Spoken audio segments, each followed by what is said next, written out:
Babe, mbona kupigia simu na ushiki? Kwani shida iko wapi? Ni nini unakaa hivi? Kisha pack nguo zangu nataka kurudi Ocha. Unapack mbona? Mimi mambo ya town imenishinda. Mimi sijakula tangu jana.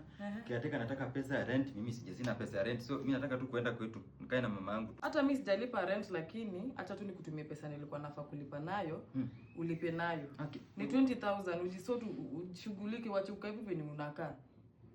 Ndio ishafika. Alafu niko na place nilikuwa nafaa kwenda kushughulikia vitu fulani, acha nikashughulikie. Utakuja jioni? Hebu jisotu wache ukaa hivi. Sawa sawa. Hiyo ni mambo kidogo. Mungu akubariki. Haina shida. Enda ulipe rent wache ukaa hivyo. Sawa. Bro, yes. Unasikia umenitafuta? Nimekutafuta sana kwa simu. Oh, si ulikuwa unatafuta kazi? Natafuta kazi. Kuna kazi ukiateka mahali. Si nenda nikufanyie orientation uanze kazi. Lini? Kesho. Twende basi. Sawa. Haya. Bro, hii ndio nyumba. Ukiangalia ni nyumba safi ambayo nyumba ina maintain usafi, si ni sawa? Kwa hii kitabu yangu ukiangalia vizuri hao watu ambao nimeweka X, hawa ni watu ambao hawajalipa rent. Na watu wenye hawajalipa rent una make sure umefuatilia walipe rent. Si ni sawa? Sawa. Okay.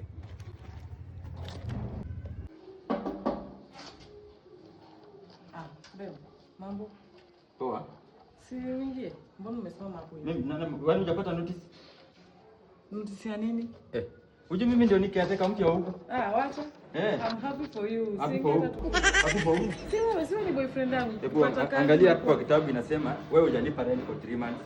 So either lipa rent ama uende huko ongea na mtoto sije ukuje nikufungulie nyumba. Si nilikupatia pesa zangu nilikuwa nafaa kulipia nayo rent. Sasa hiyo ni mambo ya hii ni mambo ya kazi. Hatuwezi leta mambo ya nini hapa. Sasa mambo ya kazi unataka niende wapi? Enda ongea na boss, ukishaongea na boss ukija kufungulia mlango uchukue manguo. Toka.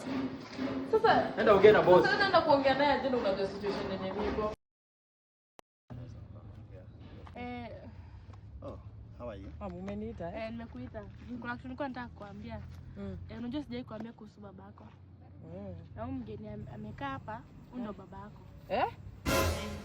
Lakini saa yeye ndo atakuelezea. Kuna mtu alikuwa anataka kukuambia. How are you, my daughter?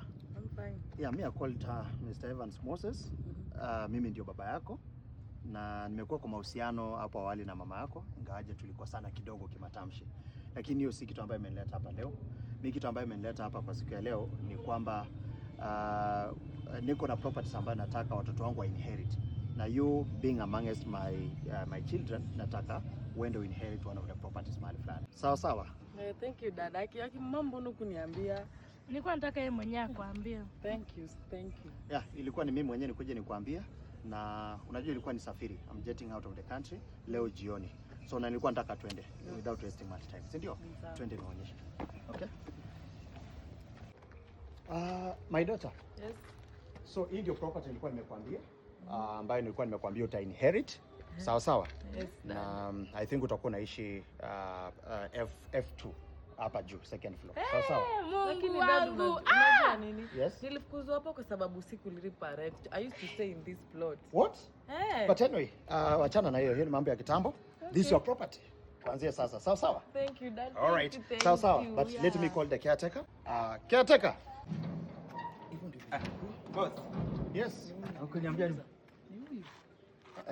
What about it? Nothing. So, bwana caretaker, this is my daughter. Yes, this is my daughter. Na nimemleta hapa leo for orientation. So she's the one who is taking over an inherited property. Okay? What is it? Are you shocked? Niko sawa. Yeah, so vile nilikuwa nimekuambia, I'll be jetting out the country for 6 months. So mimi nataka yeye ndiye atakuwa na kusimamia kwa sababu property ni yake. Already tumemalizana kila kitu. Sawa sawa? So from today she's your boss. So let me wish you safe stay here. Sawa sawa? Thank you dad. Okay, thank you so much. Wacha mimi niende. Have a nice journey. Thank you so much my daughter. Hey, rudi hapa. Come. Unaenda wapi? Tunataka kufanya orientation. Orientation gani? Unakumbuka ukinifukuza kwetu? Hiyo ilikuwa kazi. Kazi gani? Unanifukuza na venye nilikusaidia. Kazi ni kufukuza my daughter. Na venye nilikusaidia. Unajua nini? Enda hapo chukua vitu zako na utoke. Mimi usinipigie magoti. Unataka kuchocha? Niongoje hapo. Wewe kazi yako ni to break my daughter, unamwacha break, unataka aje?